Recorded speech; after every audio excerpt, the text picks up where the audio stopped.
Shalom. Sebentar ya.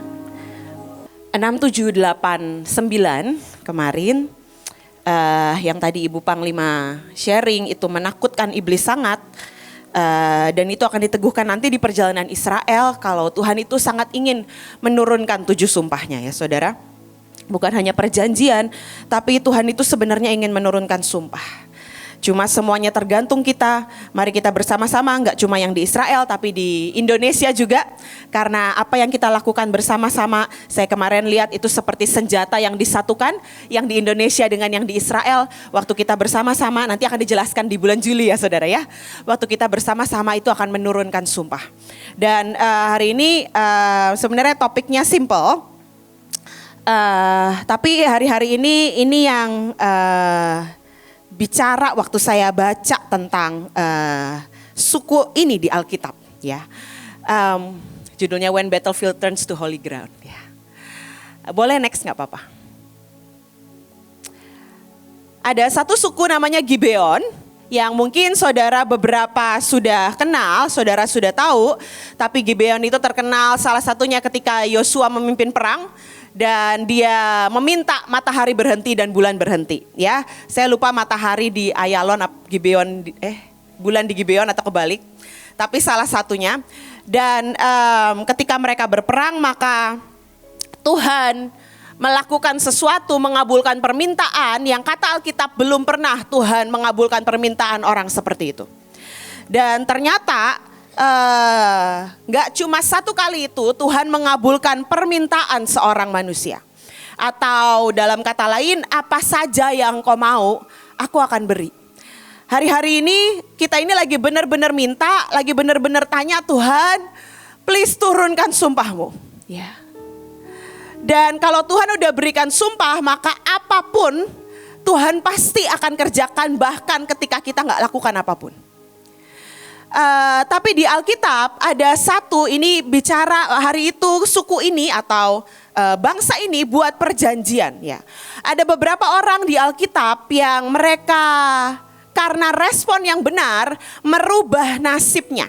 Contoh Rahab, karena responnya yang benar maka dia dan seluruh keluarganya tidak ikut dihancurkan dengan Yeriko. Ada lagi Esther. Karena responnya yang benar, nurut sama pamannya dan dia mengizinkan dirinya dibawa ke istana. Bahkan kalau cerita aslinya itu sebenarnya dia tidak terlalu mau, tapi dia disuruh sama pamannya untuk ke sana. Tapi ketaatannya menyelamatkan satu bangsa. Ada lagi yang namanya Ruth, seorang Moab yang Alkitab jelas berkata dia sama sekali tidak boleh masuk dalam bilangan bangsa perjanjian. Karena Tuhan sangat marah dengan suku Moab hari itu. Tapi Ruth dengan responnya yang benar melayani dan mengikuti Naomi. Hari itu dia mengubah nasibnya. Gak cuma itu, tapi dia menjadi nenek moyang, nenek dari Yesus Kristus sendiri. Oke. Nah tapi kalau ini bukan cuma satu orang atau satu keluarga. Tapi ini satu suku atau satu bangsa. Namanya Gibeon. Arti namanya bukit tinggi, high hill. Boleh next ya.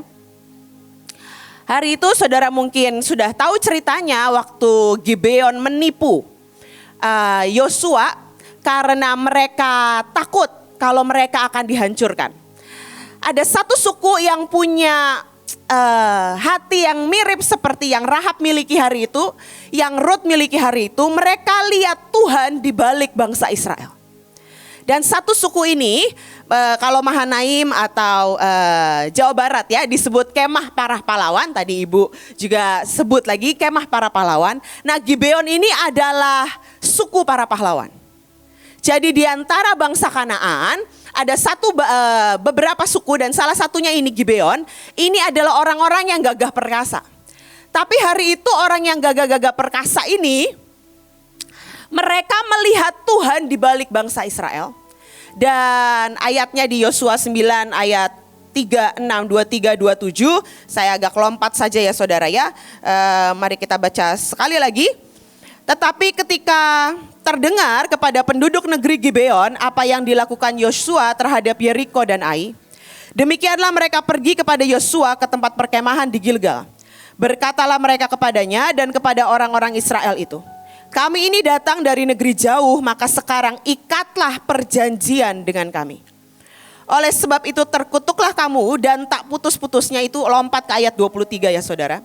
Oleh sebab itu terkutuklah kamu dan tak putus-putusnya kamu menjadi hamba, tukang belah kayu dan tukang timba air untuk rumah Allahku.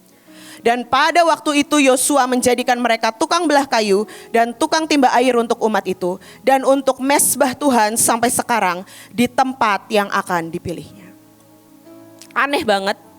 Hari itu mereka lihat Tuhan di balik bangsa Israel dan mereka takut sehingga mereka berpura-pura mereka menipu Yosua dan pemimpin Israel hari itu seperti yang sebenarnya dilakukan oleh nenek moyang bangsa Israel, Yakub. Ketika Yakub sangat menginginkan hak kesulungan, dia nggak tahu, mungkin dia nggak ketemu ide lain. Yang dia temukan adalah bagaimana dia bisa membujuk, mengelabui, bisa akal-akalan sama kakaknya Esau. Dan karena itu namanya disebut penipu. Dan dia sudah mendapat imbalannya sebenarnya dengan ditipu oleh pamannya sendiri. Tapi sekian tahun berikutnya, keturunan-keturunannya, ada satu suku yang melakukan dengan cara yang sama.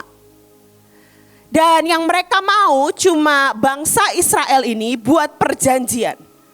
Karena Gibeon yang harusnya bangsa yang dibunuh, bangsa yang seharusnya tadi judulnya From the Battlefield to Holy Ground, dari bangsa yang seharusnya mati di medan peperangan, yang nasibnya cuma sampai medan peperangan, cuma sampai situ saja.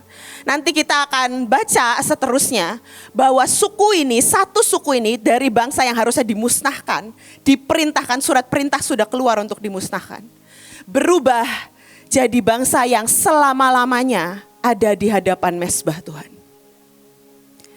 Dan walaupun caranya menipu, saya melihat Tuhan itu melihat apapun yang kita angkat, Mahanaim angkat, Bahtera angkat, mungkin Indonesia angkat di hadapannya. Walaupun kadang dengan cara yang menurut orang gak benar. Caranya nipu kok.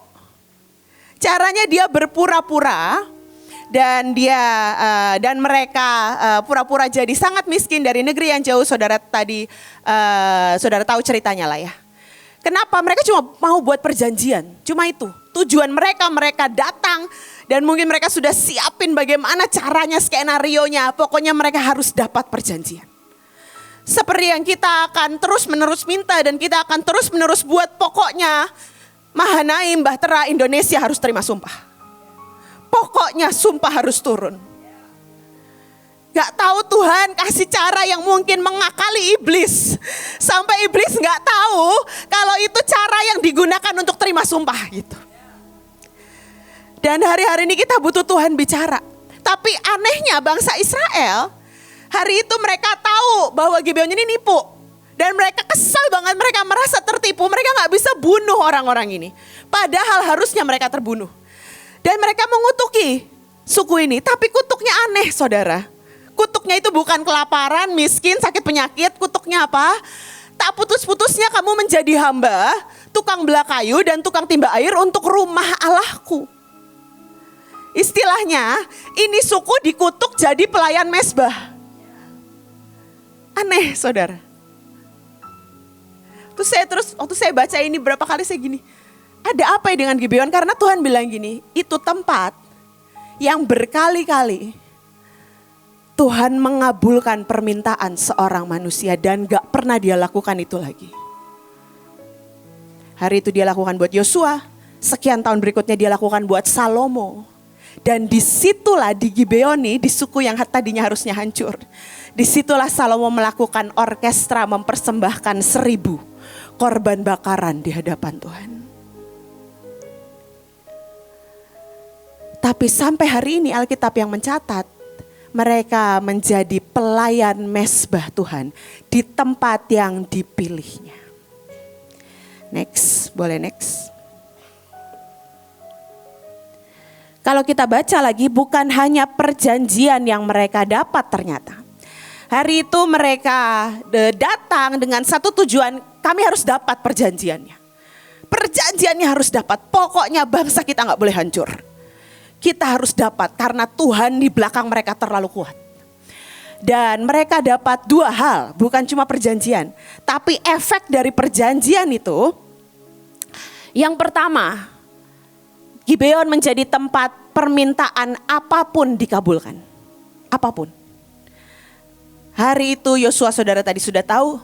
Tapi Salomo setelah dia mempersembahkan 1000 korban, orkestra dia di hadapan Tuhan. Malam itu Tuhan mendatangi dia di Gibeon.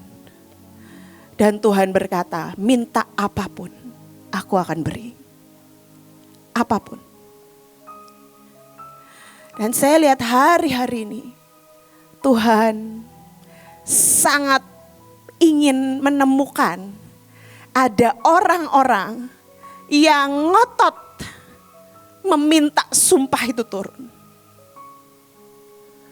Karena hatinya ingin memberikan apapun buat bangsa ini. Biar bagaimanapun saudara, kita tahu pertanian, pangan ya, sedang banyak hal yang terjadi. Tadi kita perangi, tidak boleh ada kelaparan lagi dan lain sebagainya. Tapi lumayan harga beras ini masih naik turun saudara ya. Saya lihat biar bagaimanapun doa-doa kita nggak sia-sia ya saudara. Biar bagaimanapun. Tapi Tuhan kan selalu mau bawa kita naik lebih tinggi, amin. Lebih tinggi. Saya nggak tahu nanti setelah sumpah apalagi saya nggak tahu. Tapi Tuhan mau bawa kita ke sana sekarang. Karena dia mau begitu kita angkat apapun di sidang ilahi. Dia sangat ingin mau berikan bahkan di hidup setiap kita pribadi. Ya. Kalau saya kan saudara tahu ya lagi bergumul soal apa. Keturunan ilahi saudara ya, penggenapan janji. Pasti katanya, udah pasti, itu pasti. Tidak diragukan dari Israel. Next, chapter 2. 2 tahun kemudian chapter 2. Oke. Yang kedua apa yang mereka dapat, bukan cuma ini jadi tempat yang permintaan apapun dikabulkan, tapi bangsa ini dibela Tuhan dengan cara apapun. Saudara tahu hari itu, waktu Yosua minta matahari berhenti dan bulan berhenti, itu adalah ketika mereka berperang, bangsa Israel berperang membantu Gibeon, saudara. Sebenarnya yang mau dihabisi itu Gibeon. Karena mereka tahu bangsa yang gagah perkasa ini mengikat perjanjian, bangsa yang lain jadi ketakutan sebenarnya, gemetar, sehingga mereka bersatu padu, bangsa-bangsa, banyak bangsa bersatu padu untuk menghabisi Gibeon. Mereka marah, wah ini suku ngebelot. Dan Gibeon minta tolong dengan satu kunci yang mereka sudah dapat. Kan kita sudah punya perjanjian, tolong bantu kami.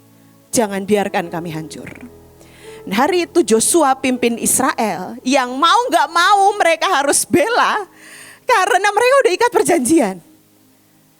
Tapi ketika mereka lakukan itu, bela suku ini loh saudara.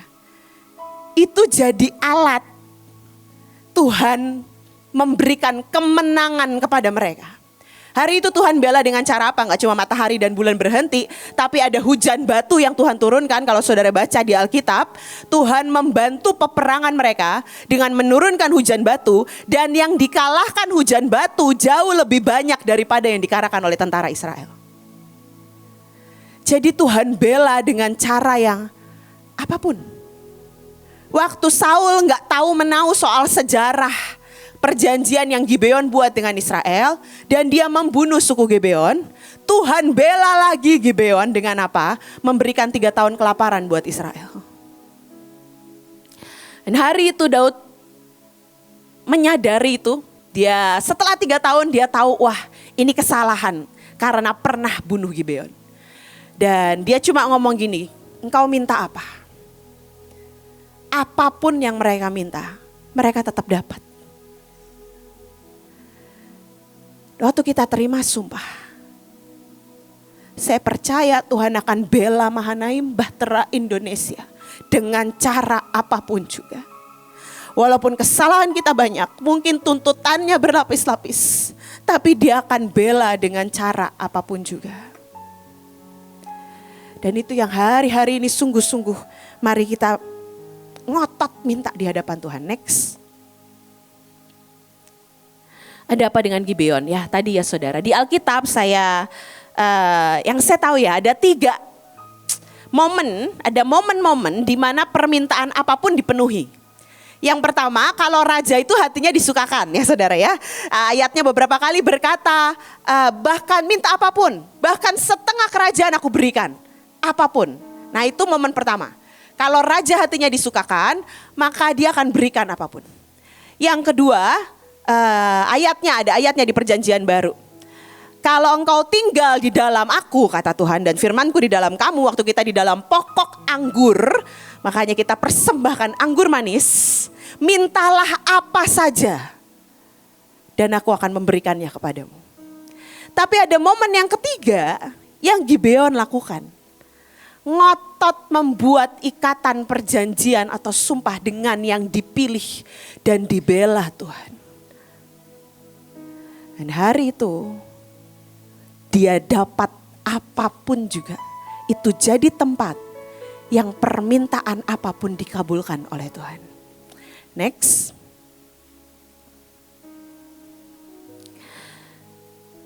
Yang Israel lakukan dengan Gibeon awalnya sebuah kesalahan ya.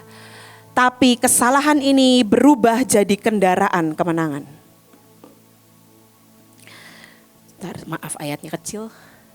Saya bacakan ya. Yosua 10, agak lompat-lompat lagi ya saudara biar cepat. Ayat 6, 10, 12, 42. Lalu orang-orang Gibeon itu menyuruh orang kepada Yosua ke tempat perkemahan di Gilgal mengatakan, jangan menarik tanganmu daripada hamba-hambamu ini. Datanglah dengan segera kepada kami. Lepaskanlah kami dan bantulah kami, sebab semua raja orang Amori yang diam di pegunungan telah bergabung melawan kami. Ya, mereka minta dibela. Lalu ayat berikutnya ke 10, 12, dan Tuhan mengacaukan mereka di depan orang Israel, sehingga Yosua menimbulkan kekalahan yang besar di antara mereka dekat Gibeon, mengejar mereka ke arah pendakian Bet Horon, dan memukul mereka mundur sampai dekat Azeka dan Makeda. Lalu Yosua berbicara kepada Tuhan pada hari Tuhan menyerahkan orang Amori itu kepada orang Israel. Ia berkata di hadapan orang Israel, matahari berhentilah di atas Gibeon, matahari di atas Gibeon saudara, dan engkau bulan di atas lembah Ayalon. Semua raja ini dan negeri mereka telah dikalahkan Yosua sekaligus, ini di ayat 42, sebab yang berperang untuk orang Israel ialah Tuhan Allah Israel. Hari itu di ayatnya yang sebelumnya waktu bangsa Israel atau pemimpinnya Yosua dan pemimpin-pemimpin Israel buat perjanjian dengan Gibeon, Alkitab berkata mereka tidak meminta keputusan Tuhan. Dan jelas itu sebuah kesalahan. Karena dicatat di Alkitab mereka tidak meminta keputusan Tuhan. Tapi hari itu kengototan Gibeon itu, kali ini cawannya ada di Gibeon ya menurut saya. Bangsa yang seharusnya gak terhitung dan harusnya dihancurkan.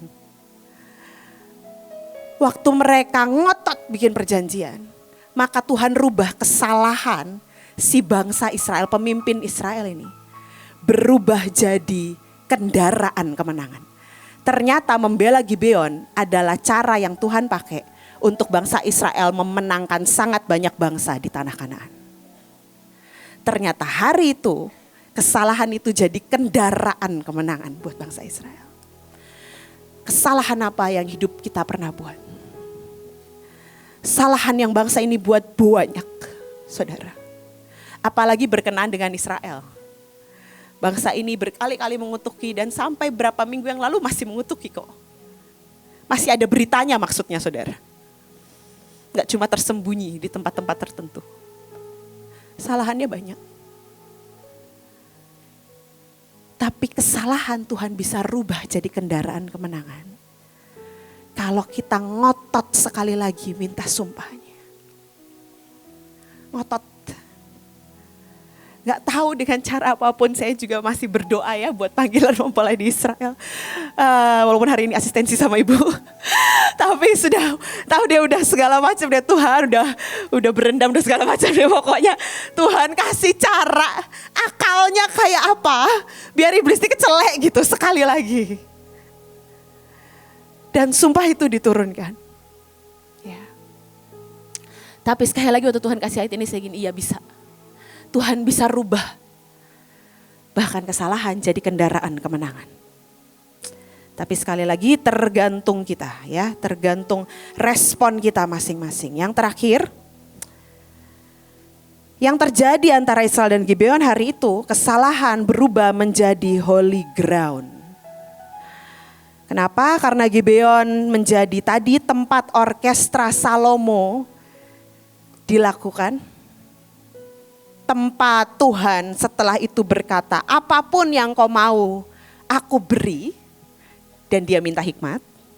Dan di situ juga tempat hikmat yang mendunia diruntuhkan. Diturunkan.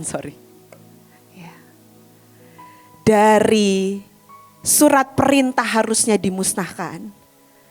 Gibeon, tempat itu menjadi holy ground. Sejarah Alkitab berkata, Daud dan Salomo selama masa pemerintahan mereka, tabernakel tetap ada di Gibeon sampai akhir. Terus Salomo bangun bait Allah. Dan dalam hidup ini, buat saya ini sebuah pengharapan besar ya saudara. Kesalahan apapun Tuhan bisa rubah jadi holy ground. Tapi tadi ada 3 momen. Sengotot apa kita di hadapan Tuhan. Kalau mungkin kau dan saya gini, aduh aku nih berantakan, gak tahu caranya menyukakan hati raja. Sama sekali kadang dipandang aja gak layak lah kayaknya buat raja. Karena secara penampilan berantakan, kalau ngomong berantakan, suka keceplosan gitu ya. Ngomong yang gak bener, ada banyak hal yang berantakan. Dan seringkali ibu sering ngomong harus ngerti mood raja. Aduh boro-boro mood raja, mood suami aja gak ngerti-ngerti gitu ya. Duh gimana caranya ngerti mood raja. Kalau kita bilang aku susah buat menyukakan hati raja. Karena mood dia aja aku bingung. Saudara bisa pakai momen berikutnya. Ngotot minta saudara. Ngotot. Lakukan apapun. Untuk sumpah itu turun. Perjanjian sumpah. Yang akan membuat mau tidak mau. Tuhan mengabulkan apapun. Dan membela dalam kondisi apapun. Dalam kondisi apapun. Kita mau sembah Tuhan sebentar.